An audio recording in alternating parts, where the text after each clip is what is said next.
राधे राधे दोस्तों, आपका हमारे YouTube चैनल दिव्य भक्ति ज्ञान वेग में हार्दिक स्वागत है। ओम नमो भगवते वासुदेवाय। आप सभी का दिन शुभ और मंगलमय हो। इससे पहले के अध्याय में आपने जाना था कि किस प्रकार भगवान श्री कृष्ण ने अर्जुन को द्रौपदी के पूर्व जन्म की कथा बताई थी। द्रौपदी पूर्व जन्म में मेधावी मुनि की कन्या थी। एक बार उन्होंने भगवान शिव की कठिन तपस्या की और बार बार प्रार्थना करते हुए 5 बार कहा, मुझे पति चाहिए, मुझे पति चाहिए। तब भगवान शिव ने कहा कि तुम्हें इस जन्म में नहीं बल्कि अगले जन्म में 5 पति प्राप्त होंगे। ऐसा वरदान देकर भगवान शिव अंतर्ध्यान हो गए। भगवान शिव के जाने के बाद मेधावी मुनि की वह कन्या गहरी चिंता में डूब गई। उसके बाद जो कुछ भी हुआ उसका वृतांत आप सभी ध्यान पूर्वक सुनिए। देव ऋषि नारद नारायण जी से बोले, हे प्रभु, जब भगवान शंकर वहां से चले गए तब वह बाला शोक में डूबकर क्या करने लगी? कृपया उसका पूरा वृतांत मुझे विस्तार से सुनाइए। श्री कृष्ण नारायण बोले, इसी प्रकार राजा युधिष्ठिर ने श्री कृष्ण से पूछा था। तब भगवान ने जो कुछ भी राजा से कहा उसका वृतांत मैं तुमसे कहता हूँ, ध्यान पूर्वक सुनो। भगवान श्री कृष्ण बोले, हे राजन, इस प्रकार जब शिवजी वहां से चले गए तब वह बाला अत्यंत व्याकुल हो गई। वह लंबी लंबी सांसें लेने लगी, भय से कांपने लगी और असहाय होकर आंसू बहाने लगी। उस तपस्विनी कन्या का शरीर मानो हृदय की अग्नि से जलने लगा था। वह ऐसी प्रतीत होती थी जैसे किसी विषैले नाग के डस से पीड़ित हुई कोमल लता सूखती चली जाती है। दुख और ईर्ष्या से भरी हुई उस कन्या का बहुत समय इसी प्रकार बीत गया, जिस प्रकार कोई सांप चूहे के बिल में घुसकर उस पर आक्रमण करके उसे अपने वश में कर लेता है। ठीक उसी प्रकार ऐसी शोचनीय अवस्था को प्राप्त उस तपस्विनी बाला पर उस प्रभु काल ने आक्रमण कर उसे वश में कर लिया था। वर्षा हो ऋतु में मेघ से घिरे हुए आकाश में बिजली चमककर जैसे अचानक गायब हो जाती है, उसी प्रकार तपस्या से जले हुए पाप वाली वह कन्या अपने आश्रम में ही चल बसी, यानी उसकी मृत्यु हो गई। उसी समय धर्मी यज्ञसेन नामक राजा ने अत्यंत भव्य और विशाल यज्ञ किया। उस यज्ञ में अनेकों प्रकार की उत्तम सामग्रियां उपस्थित थी। उसी यज्ञ कुंड से सोने के समान कांत वाली एक दिव्य कन्या प्रकट हुई। वही कन्या आगे चलकर राजा द्रुपद की पुत्री के रूप में संसार में विख्यात हुई। जो पहले मेधावी ऋषि की कन्या थी, वही आगे चलकर संपूर्ण संसार में द्रौपदी के नाम से प्रसिद्ध हुई। उसी के स्वयंवर में मछली को देखकर भीषण कर्ण आदि बहुत से राजाओं को तिनके के समान कर सुबुद्ध राजमन दल में अर्जुन ने पंचाली को प्राप्त किया। हे मुनिवर, वही द्रौपदी आगे चलकर दुष्ट दुशासन द्वारा बाल पकड़कर सभा में खींची गई और उसे हृदय को चीर देने वाले कटु वचन सुनने पड़े। पुरुषोत्तम मास की अवहेलना करने के कारण मुझे भी उसकी उपेक्षा करनी पड़ी। जब वह मेरे में स्नेह करके मेरा नाम बराबर लेने लगी, तब हे दया सिंधु, हे श्री कृष्ण, हे जगतपते, हे नाथ, हे रमानाथ, हे केशव, हे कलेश नाशन, मेरे माता पिता, भ्राता, सहेलियां, बहन, बंधु, इष्ट और पति, अब कोई भी मेरा सहारा नहीं है। हे ऋषिकेश, मेरे लिए तो सब कुछ आप ही हैं। हे गोविंद, हे गोपिकाओं के नाथ, हे दयानिधि, दुशासन मुझ पर अत्याचार कर रहा है, क्या आप मुझे नहीं जानते? इस प्रकार द्रौपदी मुझे बार बार पुकारने लगी। हालांकि उसकी पहली पुकार पर मैंने उसकी ओर ध्यान नहीं दिया था, लेकिन जब दुशासन के अत्याचार से पीड़ित होकर उसने पुनः मेरा स्मरण किया, तब मैं तुरंत गुरुड़ पर सवार होकर वहां पहुंच गया। हे राजन, वहां पहुंचकर मैंने अनेक वस्त्रों से द्रौपदी की लाज की रक्षा की और उसे ढक दिया। वह सदा मुझसे प्रेम करने वाली, मेरा भजन करने वाली और मुझे अपने प्राणों के समान प्रिय मानने वाली स्त्री थी। वह मेरी अत्यंत प्रिय सखी थी। फिर भी पुरुषोत्तम मास की अवहेलना करने के कारण उसकी उपेक्षा करनी पड़ी। जो पुरुष पुरुषोत्तम मास का तिरस्कार करता है, मैं उसका पतन कर देता हूँ। यह पुरुषोत्तम मास तो मुनियों देवताओं द्वारा भी पूजनीय और सेवानीय है। फिर मनुष्य के लिए तो यह और भी अधिक कल्याणकारी है, क्योंकि यह सभी कामनाओं को पूर्ण करने वाला है। इसलिए हे मनुष्यों, पुरुषोत्तम मास की आराधना अवश्य करो। ऐसा करने से तुम्हारा कल्याण निश्चित रूप से होगा। 14 वर्षों के बीतने पर तुम्हारा कल्याण अवश्य ही होगा। हे पांडुनंदन, जिन पुरुषों ने द्रौपदी के बाल पकड़कर उसे अपमानित होते हुए देखा था, हे महाराज, मैं क्रोध में आकर उनकी पत्नियों की अलकों तक को काट डालूंगा। दुर्योधन आदि दुष्ट राजाओं को मैं यमराज के भवन तक पहुंचाकर रहूंगा। इसके बाद तुम समस्त स्त्रियों का नाश करके राज्य प्राप्त करोगे। मुझे लक्ष्मी जी इतनी प्रिय नहीं है, ना ही बलभद्र, ना देवी देविका, ना प्रद्युम्न, ना सात्विक प्रिय, बल्कि मुझे मेरे भक्त सबसे ज्यादा प्रिय है, और उनसे ज्यादा प्रिय है और कोई भी नहीं है। जिनसे मेरे भक्तों को पीड़ित किया जाता है, उसे मैं सदा पीड़ित करता हूँ। हे पांडव, उसके समान मेरा अन्य कोई शत्रु नहीं है। उसके अपराध का फल देने वाला यमराज है, जो कि वह दुष्ट द्वंद्व देने के लिए भी मेरे से देखने के योग्य नहीं है। श्री नारायण बोले, हे नारद, इस प्रकार भगवान श्री कृष्ण ने पांडुपुत्र युधिष्ठिर आदि और द्रौपदी को समझाया। फिर द्वारका जाने की इच्छा उन्होंने कहा, हे राजन, अब मैं आज द्वारिकापुर जा रहा हूँ। वहाँ माँ भोग, वसुदेव जी, हमारे बड़े भाई बलदेव जी, हमारी माता देवी देवकी तथा गद, सामवादी और आहुक आदि यादव रुक्मणी आदि सम स्त्रियां भी हमारे आने की आशा में टकटकी लगाए हमारा ही ध्यान कर रही होंगी। श्री नारायण बोले, हे नारद, इस प्रकार जब देवेश श्री कृष्ण ने जाने की बात कही, तब पांडुपुत्र गदगद कंठ से बोले, जिस प्रकार जल में रहने वाले प्राणियों का जीवन जल में होता है, उसी प्रकार हमारा जीवन भी केवल आप ही हैं। हे जनार्दन, थोड़े ही दिनों बाद पुनः आपके दर्शन हो, यही हमारी कामना है। हे पांडवों के नाथ हरि, तीनों लोकों में आप जैसा दूसरा कोई नहीं है।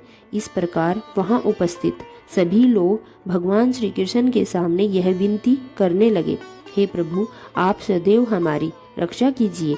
हम लोग आपके हैं, हमें कभी भूलिएगा नहीं।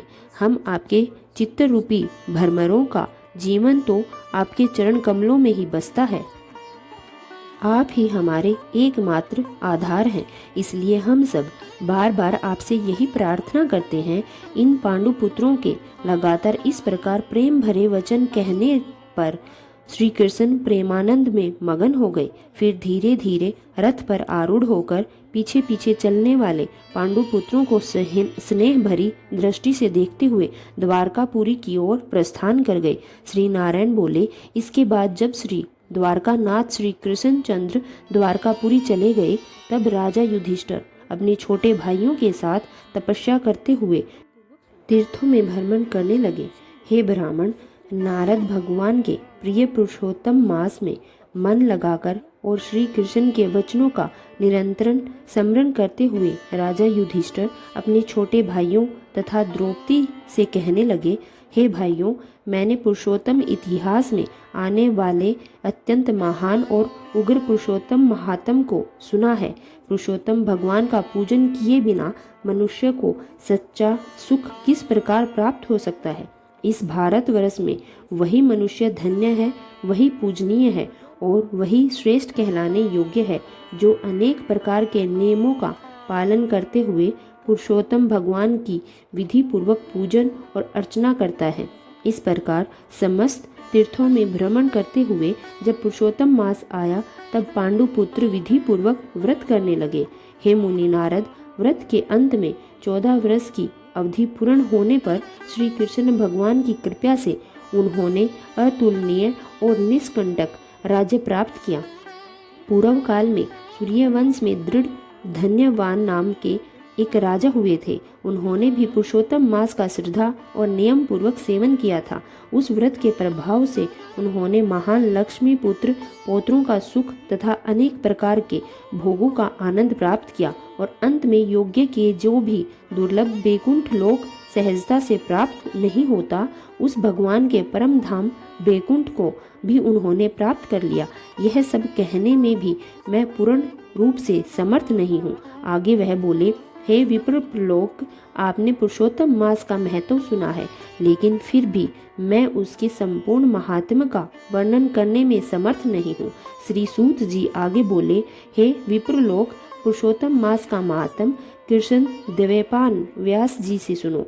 फिर भी कहने में मैं समर्थ नहीं हूँ।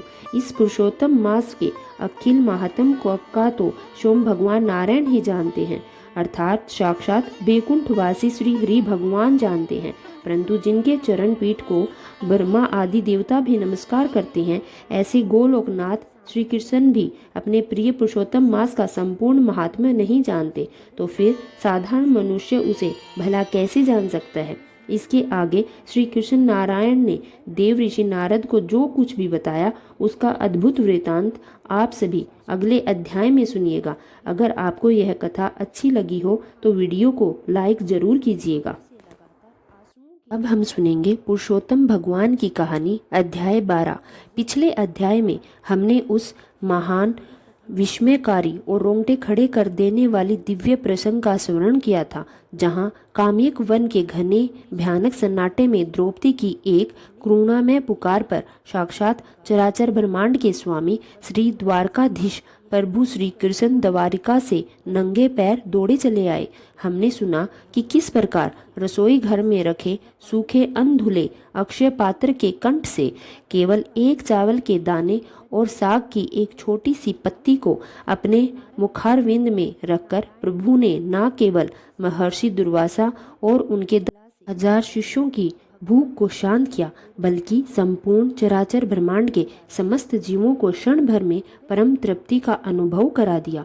हमने भगवान के उन दिव्य और अद्भुत दृष्टांतों के माध्यम से शरणागति निष्कपट भक्ति के महाविज्ञान को समझा। आज हम प्रवेश कर रहे हैं अध्याय 12 के उस दिव्य और अलौकिक महासमुद्र में, जहाँ पुरुषोत्तम मास की साक्षात प्राण स्वरूपा पद्मिनी एकादशी और उसके ठीक बाद आने वाली महापुण्यमय द्वादशी तिथि का ऐसा गोपनीय और महा चमत्कारी प्रसंग प्रकट होने जा रहा है, जिसे सुनकर आपके नेत्रों से अश्रुधारा रुक नहीं पाएगी। आज की कथा केवल एक व्रत की विधि नहीं है, यह कथा है जीव के अनंत जन्मों के पापों को भस्म होने की। यह कथा है साक्षात महालक्ष्मी की कृपा से सुखी और बंजर भूमि पर सुख समृद्धि की वर्षा होने की। आज हम सुनेंगे महर्षि वाल्मीकि ने राजा दृढ़धनवा को पद्मिनी एकादशी का कौन सा परम गुप्त महात्म्य बताया, किस प्रकार कृतवीर्य के पुत्र अर्जुना ने इस व्रत के प्रभाव से रावण को भी बंदी बनाने का बल प्राप्त किया, और पुरुषोत्तम मास में किए जाने वाले दीपदान का साक्षात बैकुंठ धाम से क्या दिव्य संबंध है। आज की यह दिव्य कथा साक्षात भगवान पुरुषोत्तम के मुखारविंद का साक्षात अमृत है। यह कथा जितनी लंबी है उतनी ही आपके जीवन के कष्टों को काटने वाली है। अपने चंचल चित्त को संसार की समस्त अशांति, चिंताओं, घर गृहस्थी के तनाव और मोबाइल के अन्य प्रपंचों से पूरी तरह हटाकर अपने दोनों हाथ जोड़कर अपने हृदय पर रखिए, अपनी आंखें बंद कीजिए और इस दिव्य रस का पान करने के लिए पूरे आनंद और भाव से गाइए, हरे कृष्णा कृष्णा कृष्णा हरे हरे, हरे रामा रामा रामा हरे हरे। श्री नारायण बोले, हे देव ऋषि नारद, अब अपनी चेतना को पूरी तरह एकाग्र करके सुनो। जब महर्षि श्री वाल्मीकि ने राजा दृढ़धनवा को पिछले अध्याय में मुनि कन्या द्रौपदी और अक्षय पात्र की कथाएं सुनाई, तब राजा दृढ़धनवा का हृदय पूरी तरह पिघल गया। उनके भीतर का राजसी अहंकार, उनकी शक्ति का मद और संसार को जीतने की लालसा सब कुछ बह गई। राजा दृढ़धनवा ने अपने अश्रु पूर्ण नेत्रों से महर्षि वाल्मीकि के चरणों का स्पर्श किया और कांपते हुए स्वर में पूछा, हे महर्षि, आपके मुख से निकली यह अमृतमय कथाएं मेरे कानों के माध्यम से मेरे अंतःकरण में उतर रही है। मेरा हृदय तृप्त नहीं हो रहा। कृपया करके मुझे यह बताइए कि पुरुषोत्तम मास में वह कौन सा परम गोपनीय दिन आता है जो भगवान पुरुषोत्तम को प्राणों से भी अधिक प्रिय है। वह कौन सा व्रत है जिसके करने से जीव का जीते जी बैकुंठ का ऐश्वर्य और मृत्यु के बाद साक्षात यजुर्वेद मुक्ति प्राप्त हो जाती है। मुझ जैसे पापी और संसारी जीव उद्धार कैसे कर पाते हैं। हे मुनिवर, महर्षि वाल्मीकि ने अपनी वात्सल्य में दृष्टि राजा दृढ़धनवा पर डाली और अत्यंत गंभीर स्वर और मधुर स्वर में कहा, हे राजन, तुमने बहुत ही सुंदर और चराचर जगत के कल्याण का प्रश्न पूछा है। सुनो, इस परम पावन पुरुषोत्तम मास के शुक्ल पक्ष में जो एकादशी आती है उसे शास्त्रों में पद्मिनी एकादशी कहा गया है। यह एकादशी साक्षात भगवान नारायण की शक्ति महालक्ष्मी की साक्षात कृपा का विग्रह है। वर्ष में जितनी भी एकादशियां आती हैं उन सब में पद्मिनी एकादशी को सर्वोपरि और महाफलदायी माना गया है, क्योंकि यह केवल पुरुषोत्तम मास में ही प्रकट होती है जो 3 वर्ष में एक बार आता है। इस एकादशी के दिन जो भी मनुष्य फलाहार लेकर काम, क्रोध और लोभ का परित्याग करके भगवान राधा पुरुषोत्तम का पूजन करता है, उसके अनंत जन्मों के संचित पाप जैसे सूखी घास का ढेर अग्नि की एक छोटी सी चिंगारी से भस्म हो जाते हैं, वैसे ही समूल नष्ट हो जाते हैं। और उसके ठीक अगले दिन आने वाली द्वादशी तिथि का महाउद्यापन जीव को साक्षात बैकुंठ का अधिकारी बना देता है। महर्षि वाल्मीकि बोले, हे राजेंद्र धनवा, इस पद्मिनी एकादशी की महिमा को सिद्ध करने के लिए शास्त्रों में एक अत्यंत प्राचीन और अलौकिक इतिहास आता है। त्रेता युग में हेव वंश में कृतेश्वरी नाम की एक महान राजा राज्य करते थे। उनकी महिमा चारों दिशाओं में फैली हुई थी, परंतु उनका कोई पुत्र नहीं था जो उनके विशाल साम्राज्य का उत्तराधिकारी बन सके। संतान के अभाव में राजा और उनकी पटरानी पद्मिनी, जो कि इच्छावाकु वंश की अत्यंत रूपवती और पतिव्रता कन्या थी, रात दिन अत्यंत दुखी रहते थे। राजा ने अनेक यज्ञ किए, दान दिए, तपस्वियों के चरण धोए, परंतु उनके भाग्य का बंध ताड़ा नहीं खुला। अंततः राजा कृतवीर ने अपना राजपाट अपने मंत्रियों को सौंप दिया और अपनी पत्नी पद्मिनी के साथ घने वन में तपस्या करने के लिए चले गए। राजा ने गंधमादन पर्वत पर जाकर हजारों वर्ष तक घोर तपस्या की। वे केवल वायु का प्रचंड करते रहे, कांटों में पर सोते थे, गर्मी की पंचाग्नि में तपते थे और सर्दी की शीतल जल में खड़े रहते थे, परंतु इतनी कठिन मरण तुल्य तपस्या के बाद भी भगवान नारायण प्रसन्न नहीं हुए और राजा को संतान की प्राप्ति नहीं हुई। राजा का शरीर सूख कर हड्डियों का ढांचा बन गया था। उनके प्राण कंठ में आ गए थे। रानी पद्मिनी अपने पति की यह दारुणा अवस्था देखकर भीतर तक हिल गई। वे सोचने लगी कि जिस तपस्या से साक्षात रुद्र प्रसन्न हो जाते हैं, उस तपस्या से भी हमारे मनोरथ पूर्ण नहीं हो पा रहे हैं। हमसे कहाँ भूल हो रही है। तब रानी पद्मिनी विकल होकर परम सती अनुसुईया जी के आश्रम में गई। सती अनुसुईया, जिन्होंने अपने तपोबल से ब्रह्मा, विष्णु और महेश को नन्हे बालक बना दिया था, उन्होंने रानी पद्मिनी को अत्यंत प्रेम से गले लगाया और उनके अंतवेदन को सुनकर अपनी दिव्य दृष्टि से सब कुछ जान लिया। सती अनुसुईया मुस्कुराते हुए कहती है, हे सुमुखी, तुम्हारे पति राजा कृतवीर ने जो तपस्या की है वह हठ योग का मार्ग है। उसमें शारीरिक कष्ट तो बहुत है, पर उसमें पुरुषोत्तम भगवान की प्रीति का मार्ग छूट गया है। सुनो, इस समय 3 वर्ष में एक बार आने वाला परम पावन मलमास अर्थात पुरुषोत्तम मास चल रहा है। इस महीने के शुक्ल पक्ष में साक्षात नारायण की प्रिय पद्मिनी एकादशी आने वाली है। तुम अपने पति के साथ मिलकर इस एकादशी का व्रत करो। जो फल हजारों वर्षों के घोर हठ योग से नहीं मिलता, वह फल पुरुषोत्तम मास की इस एकादशी के श्रद्धा पूर्वक करने से सहज ही प्राप्त हो जाता है। भगवान श्री कृष्ण स्वयं इस कथा के मर्म को समझते हैं। अर्जुन कहते हैं, हे धनंजय, मनुष्य सोचता है कि अपने शरीर को सुखा देने से, भूखा रहने से, कठिन हठ करने से ईश्वर को प्राप्त कर लूंगा, परंतु यह जीव का भ्रम है। इसे एक सुंदर दृष्टांत से समझो। एक बहुत बड़ी बंजर भूमि थी। वहां की मिट्टी पूरी तरह सूख चुकी थी, पत्थर जैसे कठोर हो चुकी थी। एक किसान ने उस भूमि पर हल चलाया, अपने बैलों को थका दिया, श्रम का पसीना बहाया, रात दिन उसने फावड़ा चलाया, परंतु वह भूमि इतनी कठोर थी, उसमें से एक तिनका भी नहीं उगा। किसान थक कर रोने लगा। तभी वहां से एक सिद्ध महात्मा गुजरे। उन्होंने किसान की व्यवस्था को देखकर अपनी झोली में एक चमत्कारी पारस पत्थर निकाला और उसे उस बंजर भूमि के एक कोने से स्पर्श करा दिया। अर्जुन, उस पारस पत्थर के स्पर्श होते ही वह पूरी बंजर भूमि साक्षात सोने की हो गई और उसके भीतर छिपे हुए अन्न के बीज अपने आप अंकुरित होकर लहलहाने लगे। राजा कृतवीर्य की वह हजारों वर्षों की तपस्या उस किसान के कठोर परिश्रम जैसी थी, जिसमें श्रम तो बहुत था पर फल शून्य था। परंतु माता अनुसुईया द्वारा बताया गया वह पद्मिनी एकादशी का व्रत उस पारस पत्थर के समान था, जिसके स्पर्श मात्र से राजा का सूखा हुआ भाग्य वृक्ष फिर से हरा भरा होने वाला था। भगवान क्रिया से नहीं, बल्कि भगवान तो काल की पवित्रता और हृदय के भाव से रीझते हैं। महर्षि वाल्मीकि बोले, हे राजेंद्र, धनवास्ती सुति अनुसुईया के वचनानुसार रानी पद्मिनी ने अपने पति कृतवीर्य के साथ मिलकर 10वीं तिथि से ही व्रत के नियमों का पालन आरंभ कर दिया। 10वीं के दिन उन्होंने केवल एक बार सात्विक भोजन किया, कांसे के बर्तनों का प्रयोग किया, भूमि पर शयन किया और ब्रह्मचार्य का पूर्ण पालन किया। जब एकादशी का पवित्र सूर्योदय हुआ तब राजा और रानी ने प्रातः काल ब्रह्म मुहूर्त में उठकर नदी में स्नान किया। उन्होंने अपने माथे पर गोपी चंदन का सुंदर तिलक लगाया, श्वेत वस्त्र धारण किए और भगवान राधा पुरुषोत्तम की धातु की सुंदर प्रतिमा को एक तांबे के पात्र में स्थापित किया। रानी पद्मिनी ने साक्षात पंचामृत, दूध, दही, घी, शहद और शक्कर से प्रभु का अभिषेक किया। अभिषेक करते समय वे निरंतर ओम नमो भगवते वासुदेवाय और हरे कृष्णा का मंत्र जाप करते रहे।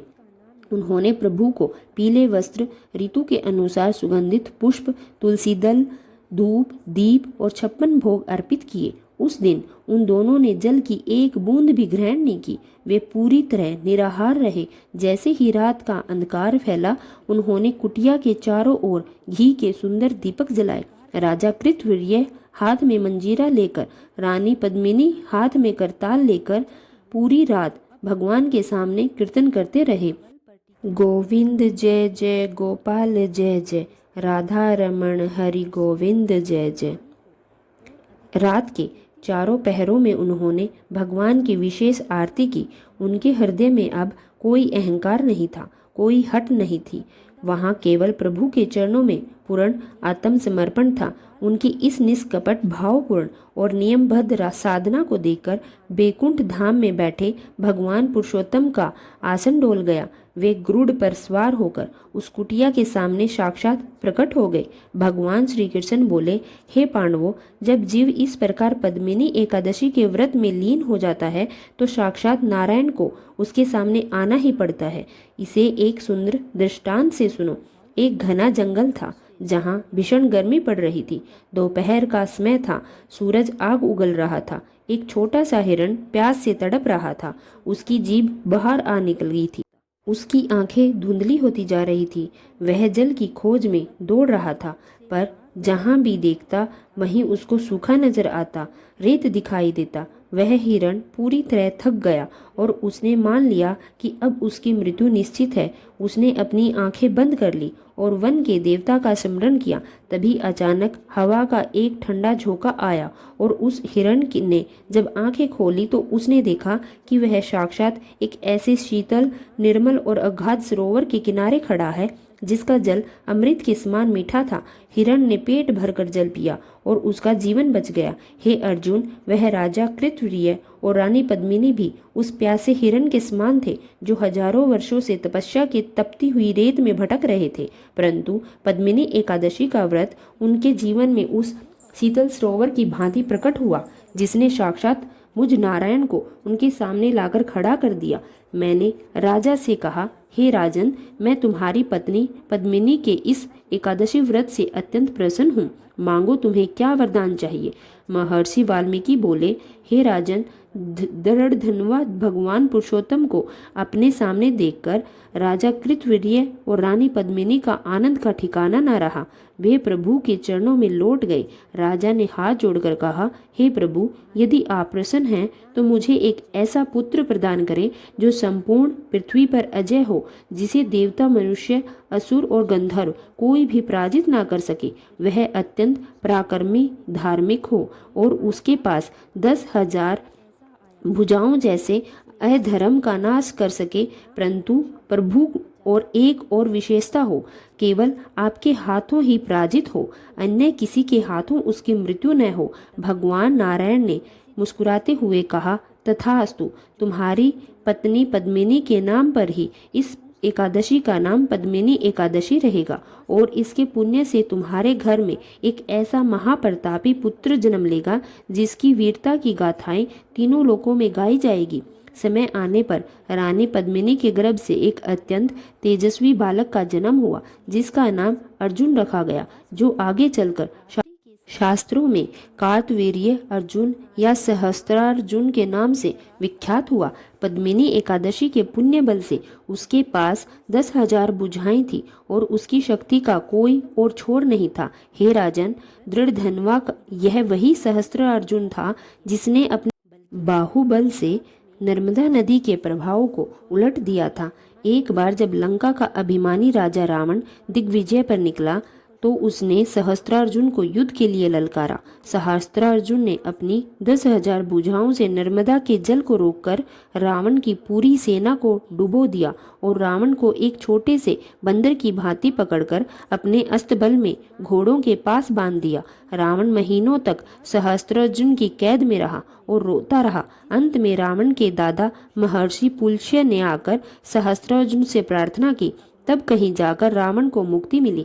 हे राजन, रावण को बंदी बनाने के लिए यह असीम शक्ति सहस्त्रार्जुन को किसी अस्त्र शस्त्र से नहीं मिली। यह शक्ति तो उसकी माता पद्मिनी द्वारा किए गए पुरुषोत्तम मास की पद्मिनी एकादशी के व्रत का साक्षात प्रसाद थी। भगवान श्री कृष्ण बोले, हे पांडवों, संसार सोचता है कि बड़ी सेना, बड़े अस्त्र शस्त्र और भौतिक बल से ही विजय प्राप्त होती है, परंतु सत्य इसके विपरीत है। आत्मबल और धर्म का बल सबसे बड़ा होता है। इसे एक दृष्टांत से समझो। एक बहुत बड़ी, गहरी और विशाल गुफा थी जहां पिछले 10,000 वर्षों से घोर अंधकार का साम्राज्य था। उस गुफा में सूर्य की एक किरण भी नहीं पहुंची थी। वहां चमगादड़, बिच्छू और भयानक जीव रहते थे। एक दिन एक छोटा सा बालक उस गुफा के द्वार पर आया। उसके हाथ में मिट्टी का एक छोटा सा दीपक था जिसमें थोड़ा सा घी और एक छोटी सी बाती जल रही थी। जैसे ही वह बालक उस दीपक को लेकर गुफा के भीतर प्रविष्ट हुआ, वह 10,000 वर्षों का पुराना डरावना और विशाल अंधकार एक क्षण में भाग खड़ा हुआ। अंधकार ने यह नहीं कहा कि मैं इतना पुराना हूँ, मैं इस छोटे से दीपक से क्यों डरूं। दीपक के जलते ही अंधकार का अस्तित्व ही समाप्त हो गया। हे अर्जुन, सहस्त्रार्जुन की माता का वह एकादशी व्रत उस छोटे से दीपक के समान था जिसने रावण रूपी घोर अंधकार को मत के क्षण में ही नष्ट कर दिया। इसलिए एकादशी व्रत की महिमा को साधारण समझने की भूल कभी मत करना। यह व्रत जीव के भीतर वह आत्मबल प्रकट करता है जिससे काल भी थर थर कांपने लगता है।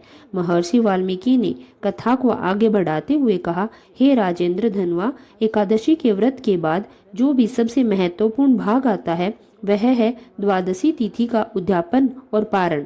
कई लोग एकादशी का व्रत तो बहुत श्रद्धा से करते हैं, परंतु द्वादशी के दिन नियमों का पालन नहीं करते, जिससे उनके व्रत का पूरा पुण्य नष्ट हो जाता है। सुनो, द्वादशी तिथि के दिन प्रातः काल पुण्य सूर्योदय से पूर्व उठकर स्नान करना चाहिए। इसके बाद भगवान राधा पुरुषोत्तम का संक्षिप्त पूजन करके काशी के पात्र में शुद्ध सात्विक भोजन तैयार करना चाहिए।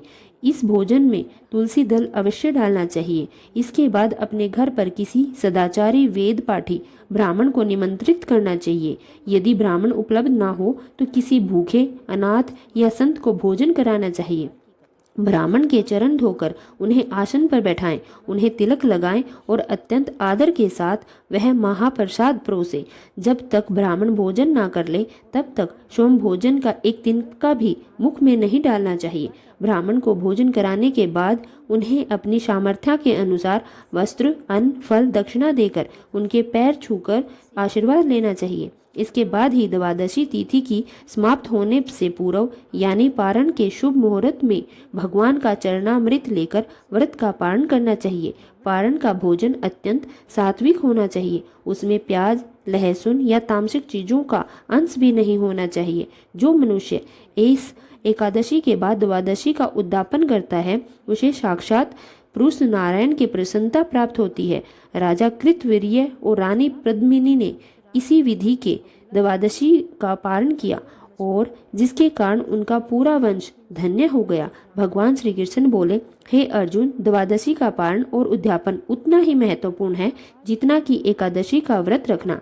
इसे एक सुंदर दृष्टांत से याद रखना। एक माली ने अपने बगीचे में एक आम का छोटा सा पौधा लगाया।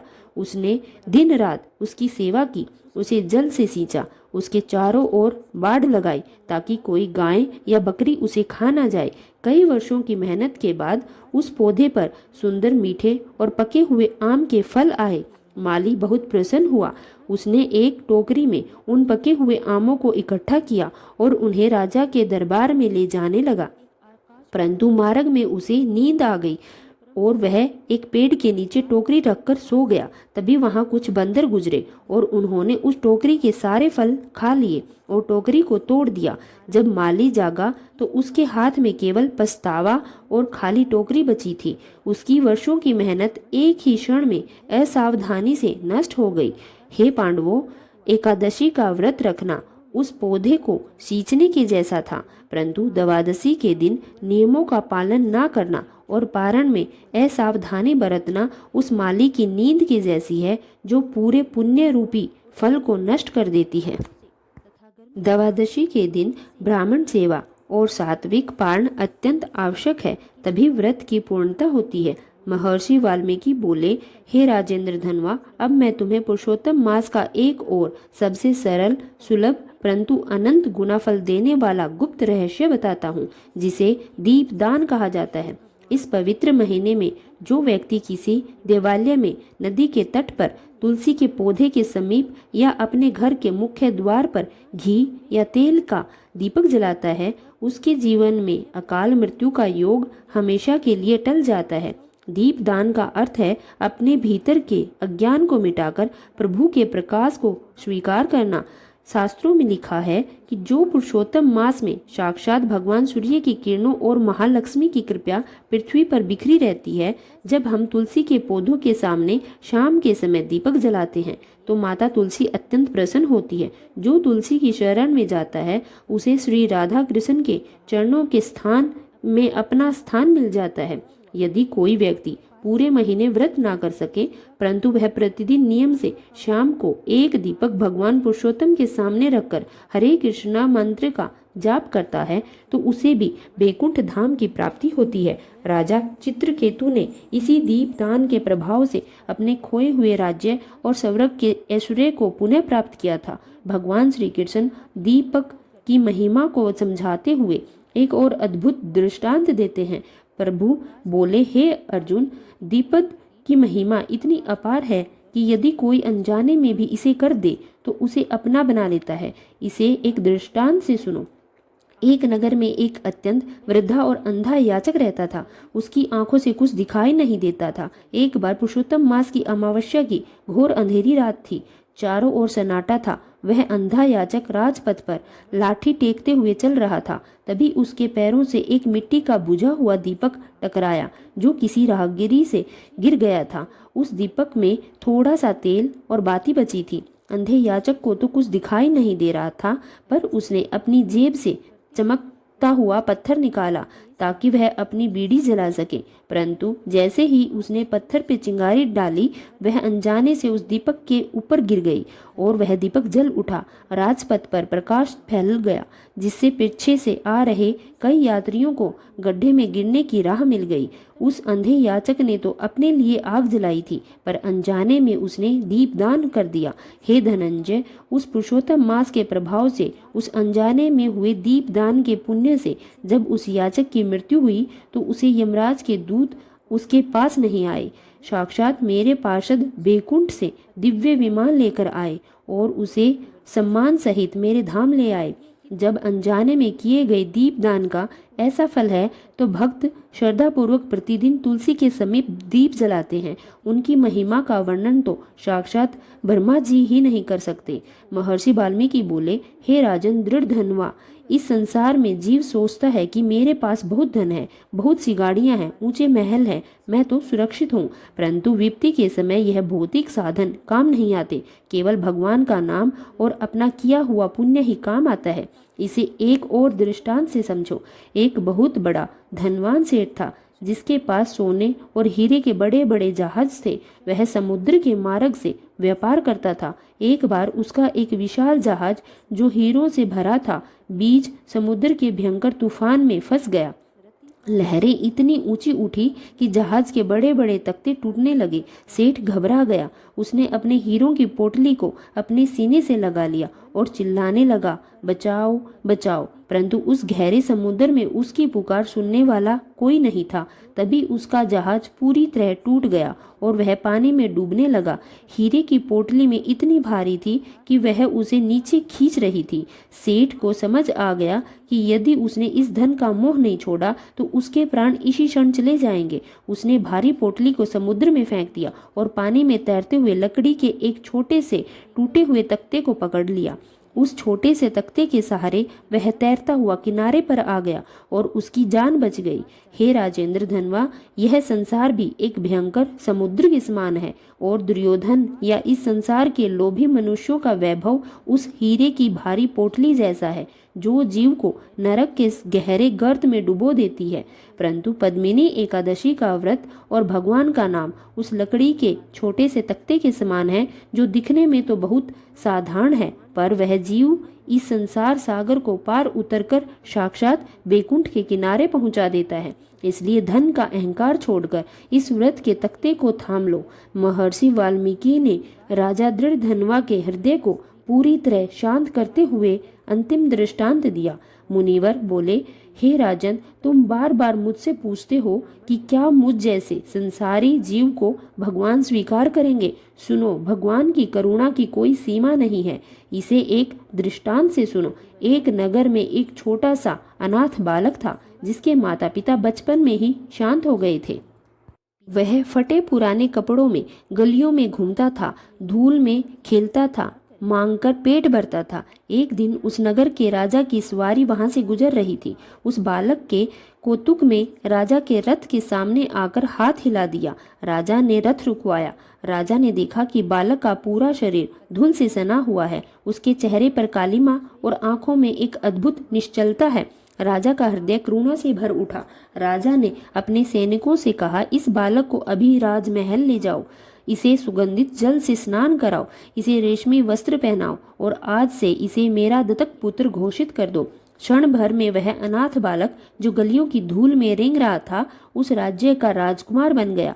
क्या वह उस बालक ने कोई बड़ी तपस्या की थी? नहीं, उसने तो केवल राजा के सामने आकर हाथ फैला दिया था। हे राजेंद्र धनवा, हम सब जीव भी इस संसार की वासनाओं और पापों की धूल में सने हुए हैं, अनाथ बालक के समान हैं। परंतु जब हम पुरुषोत्तम मास की पद्मिनी एकादशी के दिन भावना को छोड़कर भगवान के सामने अपने दोनों हाथ फैलाकर खड़े हो जाते हैं तो वे बैकुंठ के राजा हमारी धूल को नहीं देखते। वे तो हमें उठाकर सीधे अपने हृदय से लगा लेते हैं और हमें अपना राजकुमार बना लेते हैं। इसलिए अपने मन के सारे संशयों को मिटा दो और प्रभु की शरण में आ जाओ। महर्षि वाल्मीकि ने कथा का उपसंहार करते हुए कहा, हे राजन, भक्ति में निरंतरता और पवित्रता कितनी आवश्यक है, इसे एक दृष्टांत से समझो। एक दर्जी था जिसके पास अत्यंत मूल्यवान सोने की सुई थी।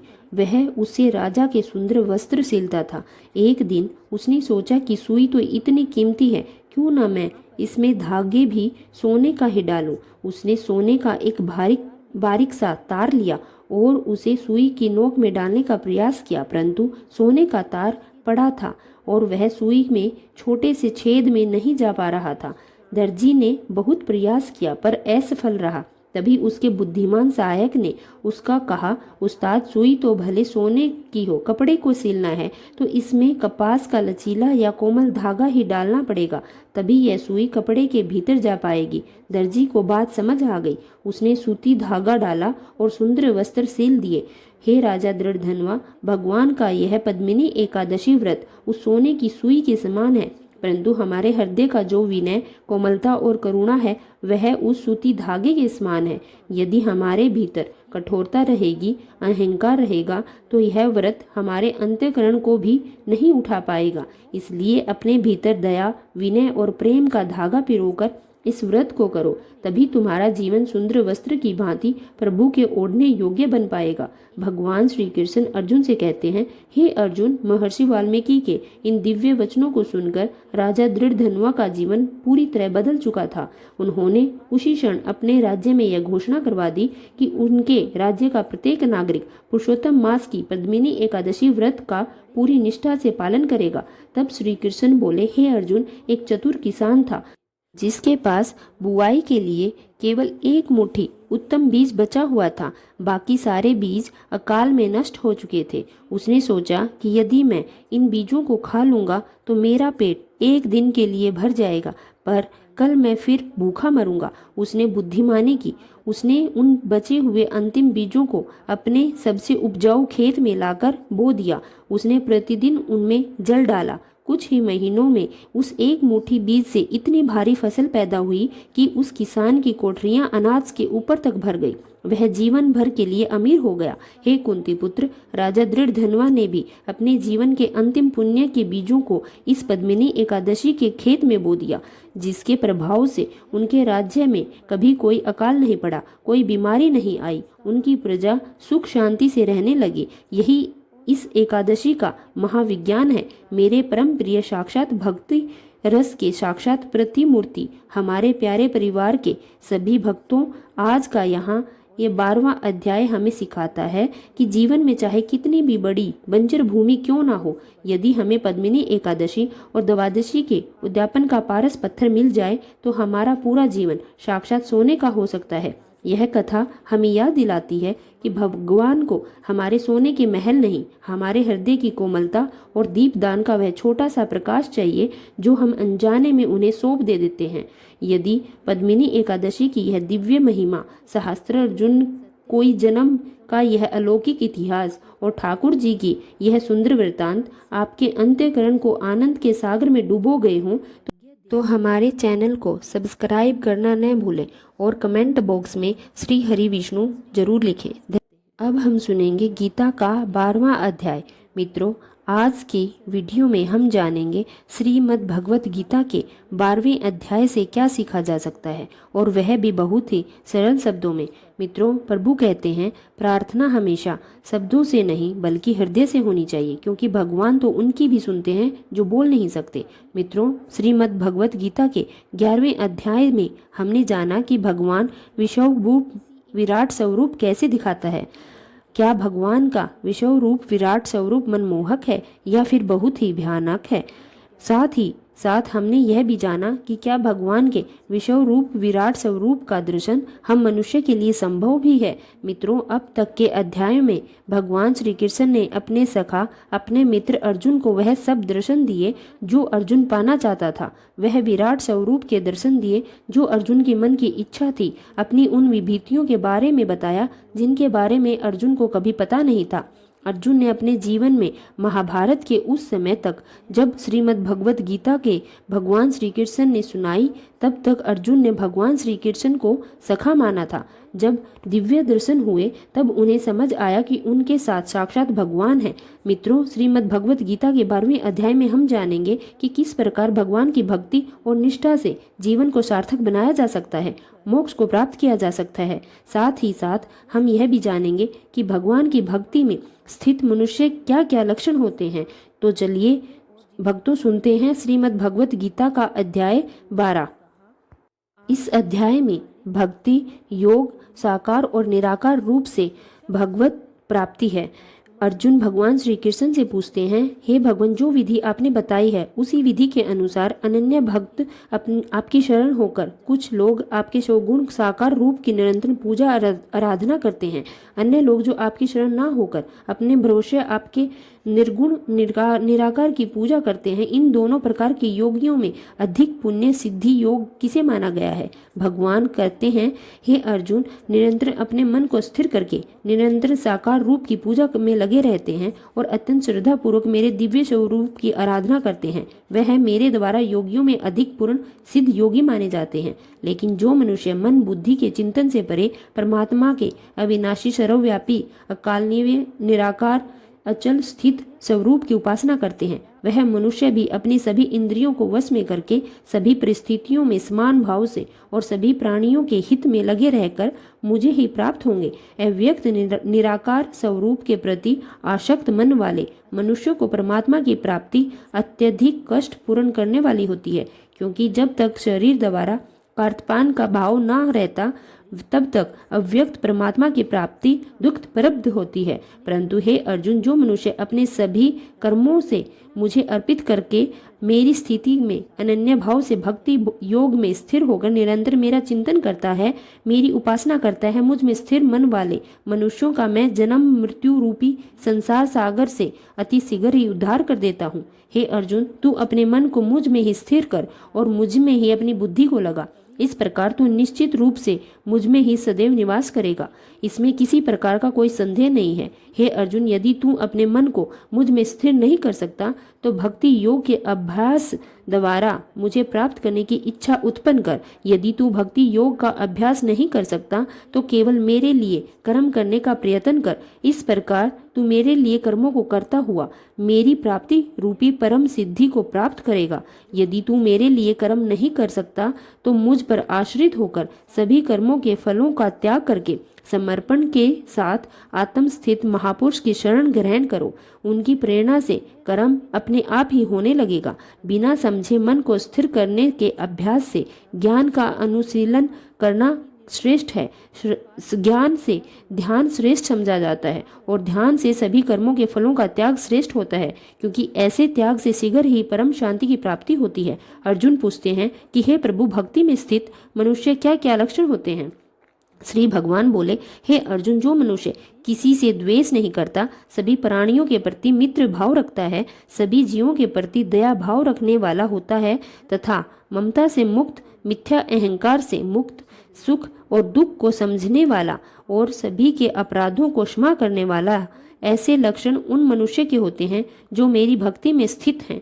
जो मनुष्य निरंतर भक्ति भाव में स्थिर रहकर सदैव प्रसन्न रहता है, दृढ़ निश्चय के साथ मन सहित इंद्रियों को वश में किए रहता है और मन एवं बुद्धि को मुझे अर्पित करते हुए रहता है, ऐसा भक्त मुझे प्रिय होता है। जो मनुष्य ना तो किसी के मन को विचलित करता है और ना ही अन्य किसी के द्वारा विचलित होता है, जो हर्ष, संताप और भय चिंताओं से मुक्त होता है, ऐसा भक्त भी मुझे बहुत प्रिय है। जो मनुष्य किसी प्रकार की इच्छा नहीं करता, जो शुद्ध से मेरी आराधना में स्थित है, जो सभी कष्टों के प्रति उदासीन रहता है, जो सभी कर्मों में मुझे अर्पण करता है, ऐसा भक्त मुझे प्रिय होता है। जो मनुष्य ना तो कभी हर्षित होता है और ना कभी शोक करता है, ना ही कभी पछतावा करता है और ना ही कोई कामना करता है, जो शुभ और अशुभ सभी कर्म फलों को मुझे अर्पित करता है, ऐसी भक्ति में स्थित भक्त मुझे प्रिय होते हैं। जो मनुष्य शत्रु और मित्र में मान अपमान के समान भाव में स्थित रहता है, जो सर्दी और गर्मी में सुख और दुख आदि द्वंद्वों के समान भाव में स्थित रहता है और जो दूषित संगति से मुक्त रहता है, ऐसा भक्त मुझे प्रिय है। जो निंदा और स्तुति को समान समझता है, जिसकी मन सहित सभी इंद्रियां शांत है, जो हर प्रकार की परिस्थिति में सदैव संतुष्ट रहता है और जिसे अपने निवास स्थान में कोई आसक्ति नहीं होती, ऐसा स्थिर बुद्धि के साथ भक्ति में स्थित मनुष्य मुझे प्रिय होता है। परंतु जो मनुष्य इस धर्म रूपी अमृत का ठीक उसी प्रकार से पालन करते हैं जैसा मेरे द्वारा कहा गया है, जो पूर्ण श्रद्धा के साथ मेरी शरण ग्रहण किए रहते हैं, ऐसी भक्ति में स्थित भक्त मुझको अत्यधिक प्रिय होता है। इस प्रकार उपनिषद, ब्रह्म विद्या तथा योग शास्त्र रूप श्रीमद् भगवत गीता के श्री कृष्ण अर्जुन संवाद में भक्ति योग नाम का 12वां अध्याय संपूर्ण हुआ। मित्रों, अगर आपको हमारा यह वीडियो पसंद आया हो तो कमेंट में जय श्री राधे कृष्णा जरूर लिखें। ऐसे ही प्रेरणादायक वीडियो देखने के लिए हमारे चैनल को सब्सक्राइब करें। जय श्री राधे कृष्णा। धन्यवाद।